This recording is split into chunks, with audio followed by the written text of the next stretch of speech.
Back Webelos Scouts for Activity 4. A Scout is Reverent. Hemphill, Camino Real, Blanco Vista Elementary, and all others are welcome.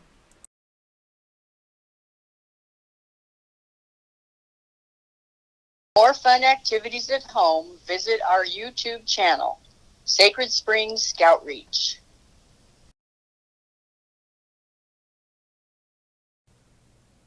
Please join me in the Scout Oath.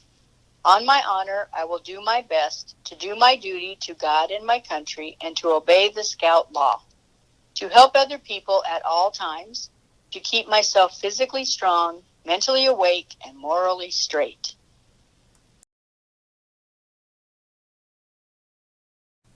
Please join me in the Scout law. A Scout is trustworthy, loyal, helpful, friendly, courteous, kind, obedient, cheerful, thrifty, brave, clean, and reverent.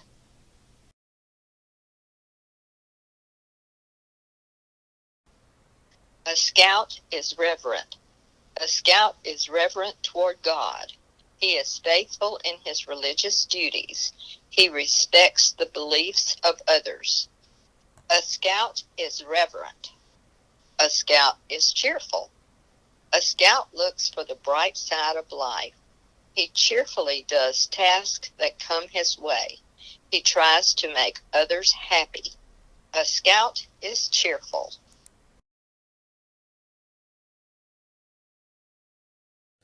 Show the Cub Scout sign. Tell what it means. Make the sign with your right hand. Hold your arm straight up. The two raised fingers stand for the Scout Oath and the Scout Law. The fingers look like the sharp ears of the wolf, ready to listen to a Kayla. Remember that a Kayla means good leader to a Cub Scout. Your mother or father or guardian is a Kayla. So is your Cub Master or your den leader. At school, your teacher is a Kayla.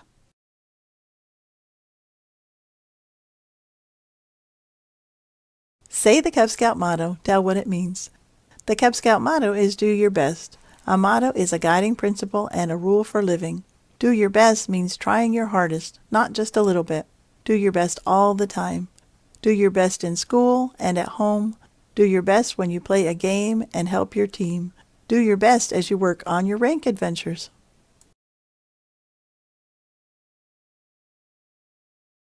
Show the Cub Scout salute. Tell what it means.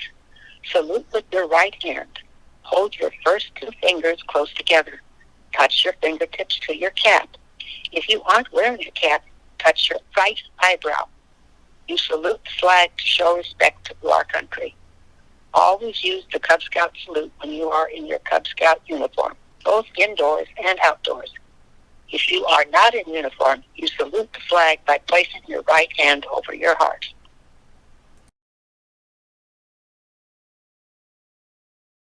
Duty to God and you. I went to Boy Scout camp for the first time last summer. We did a lot of cool stuff, like shooting and swimming, and we really had fun at the opening and the closing campfires. But one of my favorite times was the chapel service we went to on Wednesday night.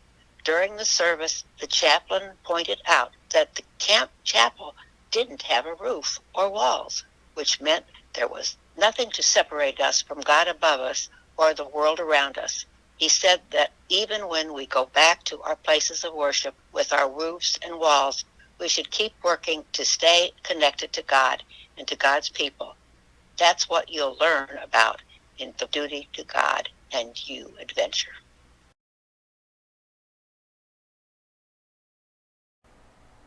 Requirement 2A. Help plan, support, or actively participate in a service of worship or reflection. Show reverence during the service. You might plan to do a service at your faith organization, a family reflection, or an interfaith service. An interfaith service may be appropriate if members of more than one faith are gathered together. It lets you practice your faith and learn how others practice theirs. You can hold an interfaith service in your den, pack, or at a big event like a camporee. Your den leader or another adult will help you plan your service. It might have a theme such as peace and include songs or readings about that theme. Or you might take turns praying the way you have been taught by your faith. Sample interfaith service. Your interfaith gathering might include these parts: a welcome, thought to share lesson, song, sharing time, prayer, meditation, helping others like a collection for the World Friendship Fund, a benediction, sending forth. A scout is reverent. During the service, be sure to show reverence. That includes doing your duty to God and showing respect for other people's beliefs. Write down a plan for your interfaith service, worship, service, or reflection. Welcome, your thought or lesson, song, sharing, prayer, meditation, helping, and closing.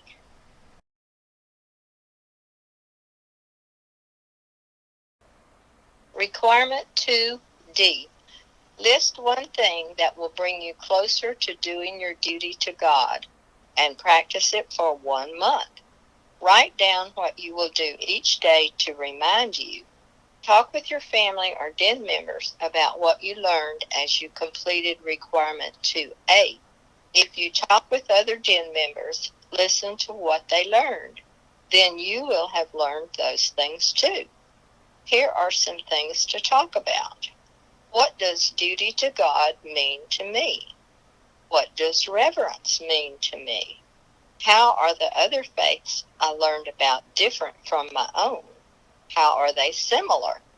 What faith practice did I learn about that makes me feel closer to God? Faith practices. Here are some practices that many faiths share. Worship.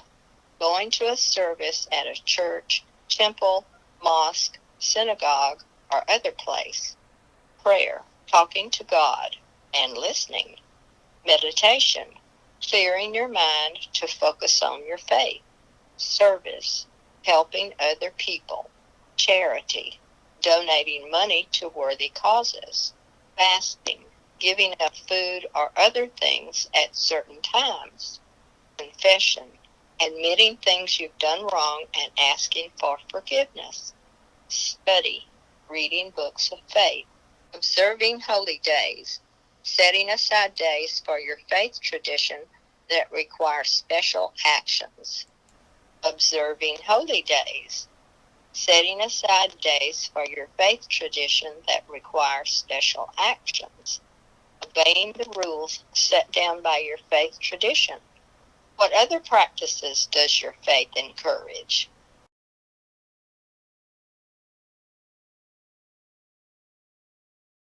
Duty to God in action. The best way to show you're good at math is to solve math problems. The best way to show you can play soccer is to grab a ball and head for the field. And the best way to show you understand your duty to God is to put your faith into action. In fact, my faith leader told me that putting my faith into action shows others that I practice my belief in God. Now that I'm in middle school, I'm starting to do my duty to God by working on service projects with my faith youth group. Recently, we collected more than 2,000 cans of food for people in need in our community. It was really cool to visit the food bank and learn about the families our project will help. As you work on the Duty to God in Action adventure, I hope you find similar ways to put your faith into action.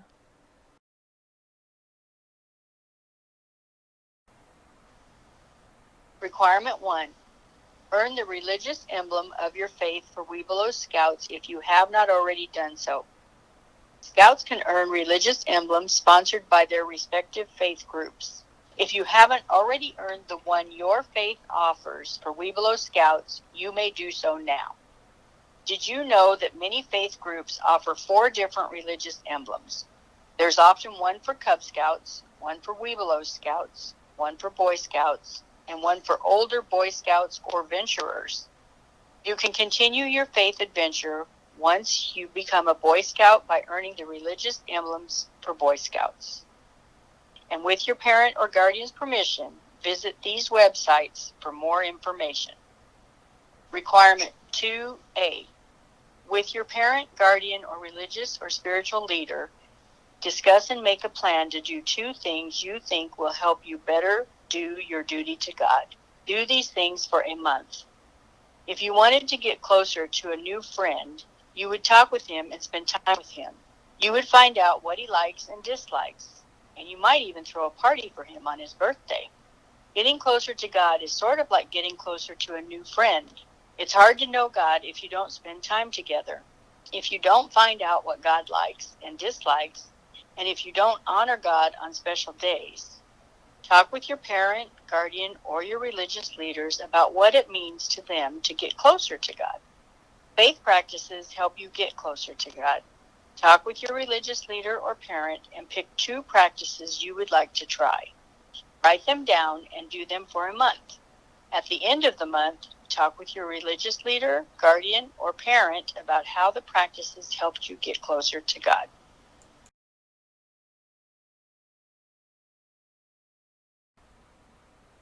Requirement 2B. Discuss with your family how the Scout Oath and Scout Law relate to your beliefs about duty to God. Have you heard of Robert Baden-Powell? He invented Scouting a long time ago. He said Scouting and religion teach many similar values. The whole of Scouting is based on religion, that is, on the realization and service of God. For this requirement, see if you can figure out how the values your religion teaches are similar to the values in the Scout Oath and Scout Law. Here are some ways you could do that. Play a matching game. Write the points of the Scout Law on 12 index cards and several of your religious beliefs on additional cards. Have players try to match a Scout Law card with a religious belief card. Talk about what the cards have in common. Write the parts of the Scout Oath on index cards. Think of a life experience that relates to each part of the Scout Oath. Act out what you should do based on the Scout Oath and based on your religious teachings. Teach your family a song with words that describe what you believe. Create a poem, story, or play that teaches about your religious beliefs using words from the Scout Oath or Scout Law. Find a story from a religious text that teaches about one of the points of the Scout Law. Tell the story to your family or act it out for them. Explain how that point of the Scout Law relates to the story you chose.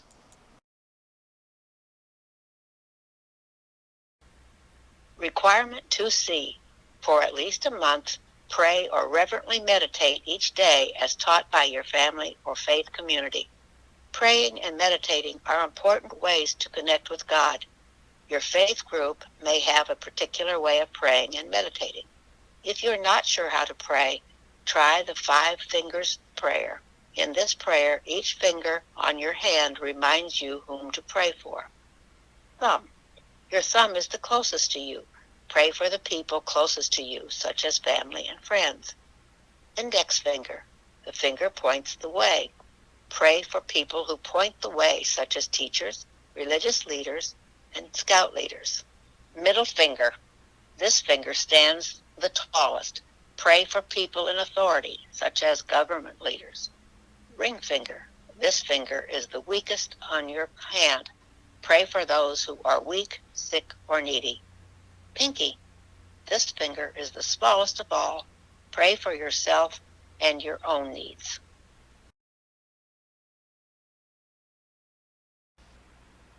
Requirement 2D. Read at least 2 accounts of people in history who have done their duty to God. This can include family members and ancestors. List their names and how they showed their duty to God. Many religions are very old. Millions of people may have practiced your religion before you were born. You can learn to do your duty to God by finding out how people in history did their duty to God. Pick at least 2 people from history who did their duty to God. They might be family members or famous people. They might be from your faith group or another religious group. They might have done one thing that was really special, or they might have done their duty to God throughout their lives. Find out what they did and write on the chart. Then talk with your family or den leader about what you learned and how you could apply it to your own life. Their name, action. A scout is kind. Many people in history have done their duty to God by showing kindness toward others.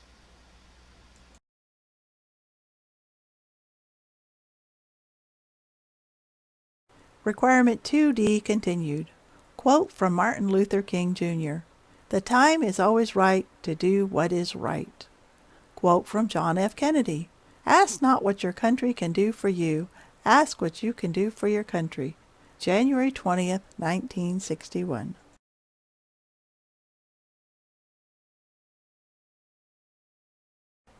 Requirement 2E.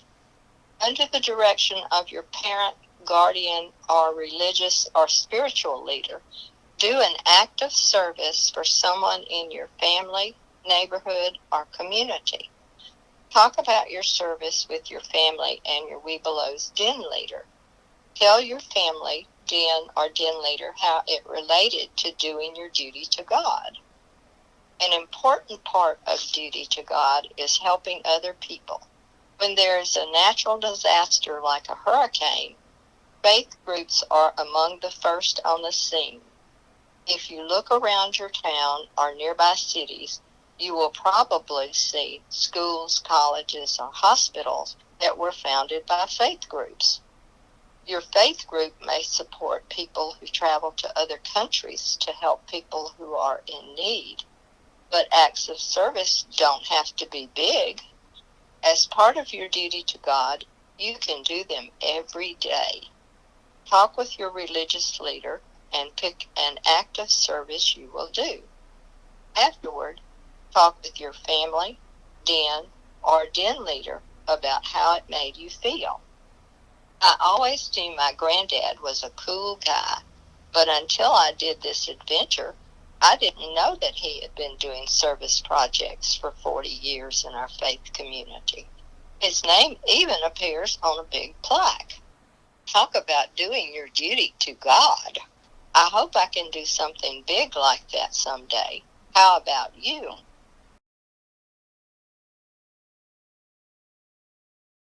So what would you do? You would do is you have your leaves and you would have them set out. And you would pick a leaf that you would want to use. So I think we're going to start with, the big green one, I guess. I'm going to do this way. So you want to put the front of the leaf face down so the veins are on the up part, on the face up side. And you put your piece of paper over it. And you just hold on to it.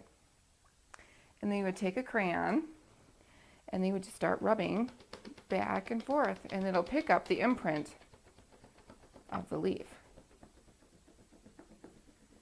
This is really fun for children. They can choose what colors they want their leaves to be.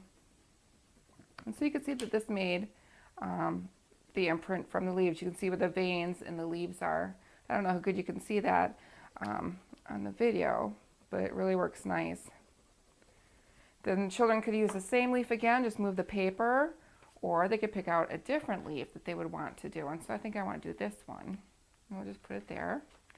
And we'll choose a different color. I'm going to choose, I think, a green one. And then again, they just rub gently over it. And then it'll pick up the leaf imprint. So again, it doesn't matter if your leaves haven't turned and they're not the pretty red, yellow colors yet. You can just use regular leaves. It doesn't affect the veins showing up or the shape of the leaf showing up on the outline at all. And so we've done that one, and here's just a different unique shape one too. We'll do that with maybe a yellow crayon. But this is also, because the child has to hang on to the crayon and hang on to it, move it back and forth, it's good for that fine motor skills development. Younger children may have difficulty hanging on to the paper over the leaf, so You could use masking tape to tape that down, the paper down, or an adult or the teacher could help as well hold the paper while the child moves the crayon back and forth to make the imprint. And then one of the things you can do when you're done and you fill it out, I'll try to bring that closer, see if you can see. If you can see the veins in here and here, and they show up really nice. So one of the things you do with that is you could either just put more leaves on here and then maybe glue this onto a sheet of construction paper so there's a nice matte border around it. You could sprinkle it with glitter, glue drops, and then put some glitter on it so it's got nice and sparkly on it. There's lots of things you can do with this, but again, half the fun is finding and collecting the leaves, and then of course rubbing to find out what shapes it makes with the crayons on top of it. Lots of fun. For leaf rubbings, I'm Shelley Levette with ChildCareLand.com, and thanks for watching.